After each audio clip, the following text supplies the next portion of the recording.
বিৰোধী ঐক্য মঞ্চই কংগ্ৰেছৰ লগতে বিৰোধী ঐক্য মঞ্চই আমি শুনা পাইছোঁ ইতিমধ্যে আপোনাক পদবীত এই যি ডিব্ৰুগড় লোকসভা সমষ্টিত বাধা কৰিছে নেকি? হয়, তেনেকৈ চাওক, আমি যিমানটা বিৰোধী ঐক্য মঞ্চৰ আলোচনাত আমি মিলিত হৈছোঁ, তাতে আমি আমাৰ এই তিনিটা চিটৰ বিষয়লৈ আমি আলোচনা কৰিছোঁ।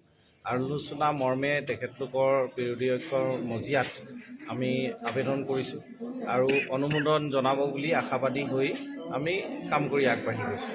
দেখা গৈছে চৰকাৰে ভূমিপট্টা দি আছে, এই ভূমিপট্টা দিয়াৰ ফলত আপোনাৰ যথেষ্ট অসুবিধাৰ সন্মুখীন হ'ব বুলি আমি ভাবোঁ। এই ক্ষেত্ৰত চৰকাৰে যি আপোনালোকৰ দল এই লোকসভা নিৰ্বাচনত জয়ী হোৱাটো সম্ভৱনে?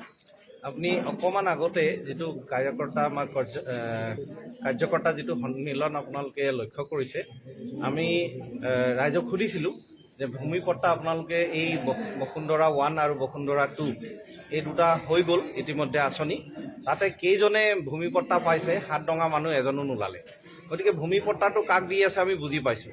হয়তো আমাৰ মাজত যদি কোনোবা আদানী আম্বানী আছে যাক চৰকাৰে সহায় কৰিব খুজিছে, তেওঁলোকে ভূমিপট্টা পাইছে, আৰু যোনে সাধাৰণ ৰাইজ যাৰ কোনো বেকিং নাই, হয়তো বিজেপিৰ লগত কোনো তেওঁলোকৰ স্বাৰ্থ নাই, জড়িত নাই, সেইকাৰণে তেওঁলোকৰ সাধাৰণ ৰাইজক তেওঁলোকক গুৰুত্ব দিয়া নাই আৰু তেওঁলোকে ভূমিপট্টাৰ পৰা তেওঁলোকে বঞ্চিত হৈ আছে। বিৰোধী ঐক্য মঞ্চই আৰু এজন প্ৰাৰ্থী দিয়াৰ সম্ভাৱনা আছে ডিব্ৰুগড় লোকসভা সমষ্টিত, এই ক্ষেত্ৰত কি ক'ব?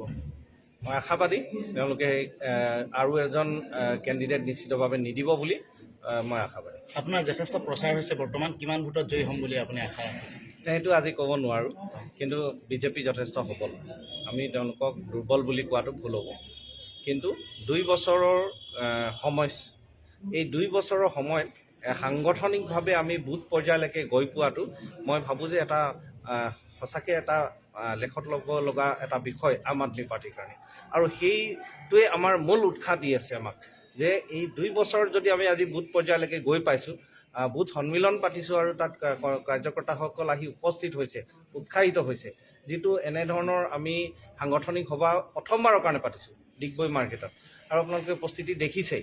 গতিকে 2 বছৰ যদি ইমানখিনি কৰিব পাৰোঁ, নিশ্চিতভাৱে যিমানে প্ৰবল প্ৰতাপী নহওক বিজেপি, তেওঁলোকক ৰাইজে পৰাস্ত কৰিব। লুৰিণজ্যোতি গগৈ আপোনাৰ বিপৰীত দিশত বৰ্তমান অৱস্থান কৰিছে, এই সন্দৰ্ভত আপোনাৰ কিবা বিৰোধী হিচাপে লগা নাই? তেওঁ বিৰুদ্ধে অৱস্থান কৰিছে, এইটো মিডিয়াই আপোনালোকে চলাই মেলি ভাল পাইছে আৰু মোৰো ক'ব লগা কথা একো নাই। চলাওক বাৰু, মোৰো লগে লগে প্ৰচাৰ অকণমান হৈ গৈছে বুলি মই মনে মনে আছোঁ আৰু।